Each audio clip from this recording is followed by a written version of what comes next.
ప్రభువు నామమునకు మహిమ కలుగును గాక. ఈ ఉదయకాలము మీకందరికీ వందనాలు తెలియచేస్తున్నాను. ఈ దినము మిమ్ములను బలపరచు దేవుని మాట. యెహోవా నీ యొద్ద నుండి సర్వ రోగమును తొలగించును.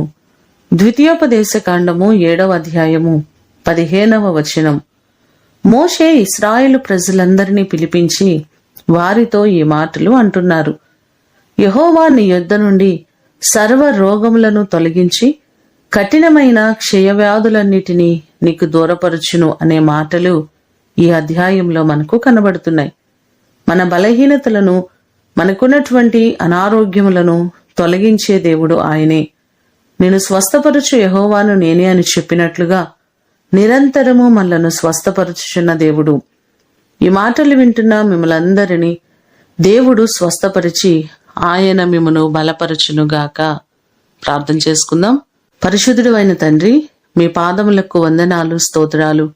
నీ కృప చొప్పున మీరు మమ్మలను స్వస్థపరుస్తానని ఈ దినము వాగ్దానం చేస్తున్నారు.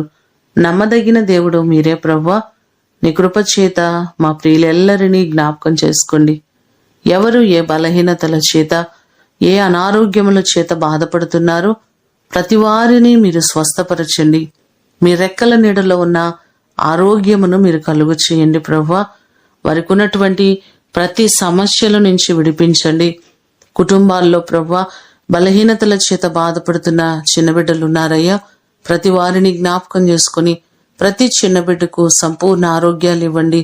మీరు బలపరచండి ప్రభువా. హాస్పిటల్లో ఎంతో మంది వ్యాధుల చేత కొట్టబడుతున్న వారు ఉన్నారు. ప్రతి వారిని మీరు స్వస్థపరచండి. నీ చల్లని చూపు వారిపై మీరు ఉంచండి ప్రభువా. ఈ దినమంతా కూడా మీ సన్నిధి, మీ ప్రసన్నత మెండుగా మీరు మాకు కలుగ చేయమని యేసు అతి ఘనమైన నామమున అడిగి వేడుకొని పొందియున్నాము తండ్రి. ఆమేన్.